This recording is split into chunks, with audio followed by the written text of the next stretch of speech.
Hello and welcome to another TLDR News US video.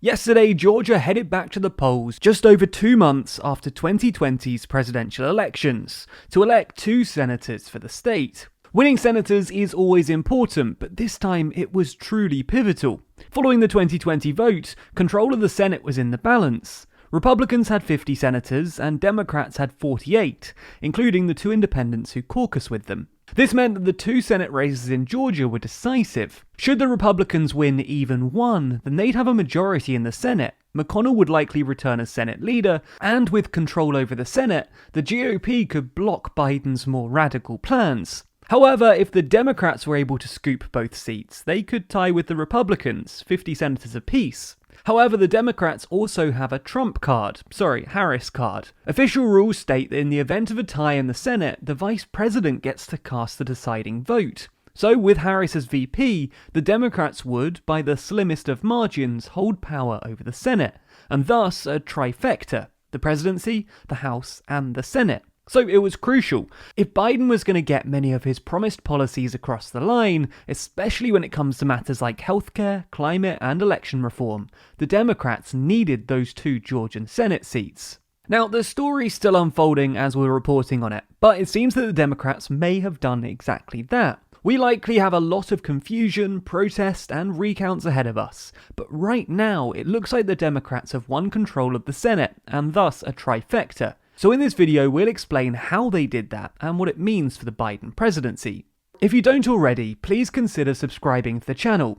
This story is still unfolding, so we'll definitely be releasing more on this topic in the days and weeks ahead. Subscribing and hitting the bell icon means that you'll be notified when we do. Also, if you want day-by-day updates on US stories like this, as well as news from around the world, then be sure to check out the TLDR Daily channel, where we post the daily briefing. It's linked down below.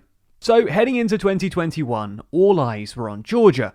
The state played a pivotal role in the 2020 presidential election, as one of the states that flipped to the Democrats, handing Biden its 16 electoral college votes. Despite this though, Democrats remained cautious about their chances in the Senate. They'd not had a member of their party elected to the Senate by Georgia since 2000, and despite demographic and political changes in the state, it looked far from guaranteed that they'd win the state again on January 5th. Quickly though, you might be wondering why we're having 2 more Senate elections in January. Didn't we just go through a nightmare few weeks of deciding this stuff?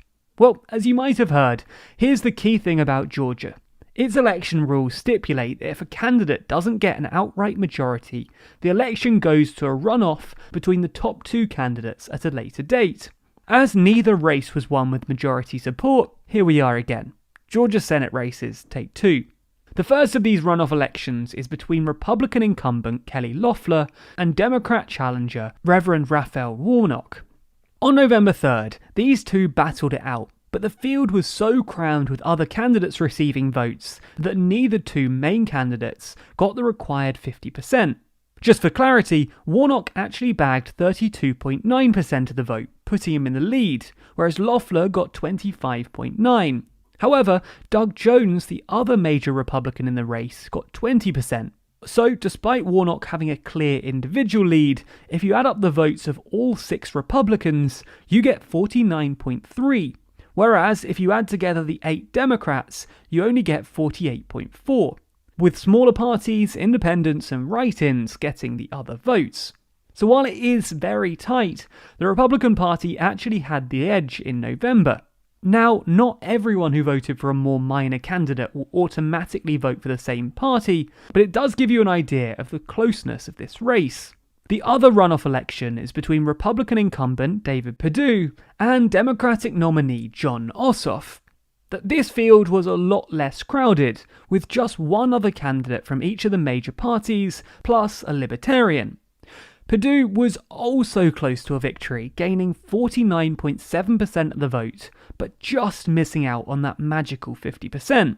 So despite Biden winning the state, Democratic victory in Georgia didn't look guaranteed, with Republican candidates leading in both races, albeit not by a huge margin and not with enough votes to actually win. So for the Democrats to actually win those races in order to gain control of the Senate looked like a big ask. A big ask the Democrats do seem to have delivered on. First, let's look at the Warnock v Loeffler race, as the results are a bit clearer there. It seems that despite her marginal leads in 2020 and attempts to rebrand herself as a major Trump supporter, Loeffler has lost the Senate race to Democrat Raphael Warnock. With an estimated 98% of the vote counted, Warnock holds 50.6% of the vote, to Loeffler's 49.4%.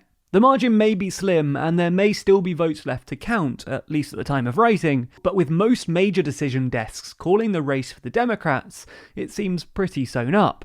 The Ossoff-Perdue race does seem a little narrower though. At the time of writing, Ossoff is ahead with 50.19% to Perdue's 49.81%. 98% of votes have also been counted here, but with the margin so tight and recount possible, many aren't quite ready to call this decisive race just yet, although some, including Decision Desk HQ, did make the call pretty early. Regardless, according to data from the New York Times, things certainly are looking good for Democrats. While the expected margin of Ossoff's victory is very narrow, they're predicting a victory is indeed likely, giving it a 95% chance of materializing. So it seems that not only has Georgia elected its first Democrat to the Senate in 20 years, but actually elected two. In fact, not only that, Warnock's election marks a significant milestone for Black Americans, with him being the first Black Democrat elected to the Senate from the South. Ultimately, it seems that increased momentum from 2020, campaigning from both sides, especially efforts from Stacey Abrams' campaigns, have helped the Democrats pick up both seats. From the early data we have, especially looking at how votes vary by county, we can see that turnout in rural counties, which are overwhelmingly white, lag behind more urban and more diverse areas of the state. It seems like this might have been the tipping point for the Democrats. Without Trump on the ballot and with the GOP repeatedly accusing the 2020 election of being rigged, it seems the party found it hard to mobilize their white rural base in the state, setting the way for a Democratic win via Georgia's cities and urban areas. We need a lot more time before we can draw any clear conclusions from this, so we'll be back with more videos in the future, videos you'll see if you subscribe. But it seems that this state that's been shifting demographically for years now might really be changing.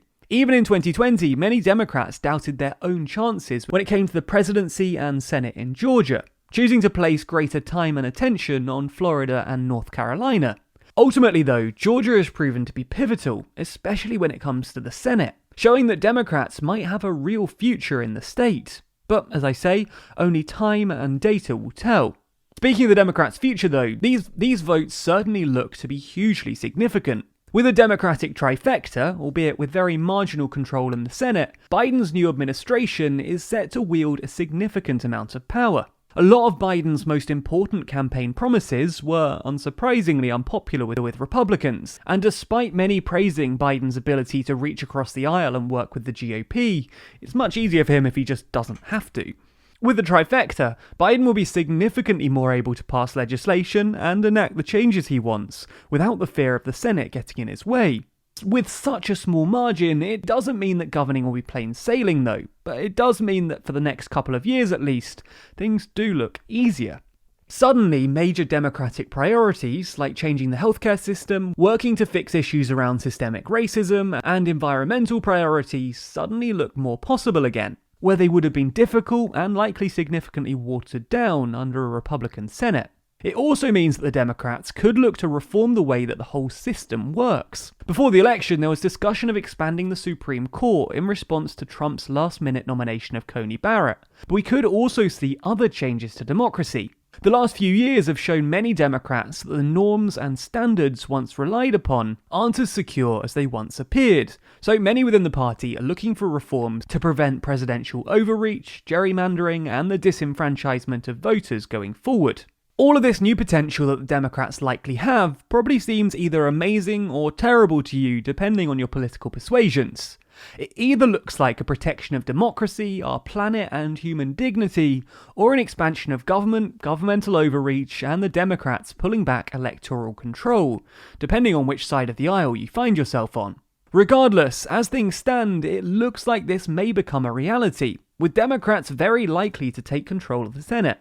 Although you likely won't have to wait until Biden starts governing for these partisan arguments to kick off, as it's inevitable that just like in the 2020 race, this too will be contested, and many will accuse Democrats of cheating. Either way though, we have arguments ahead, and if you want a balanced take on those debates, then be sure to subscribe to the channel. Also, a special thanks to our Patreon backers who make videos like this one possible. And if you want to see your name at the end of videos, then you too can back us on Patreon. The link to that's in the description.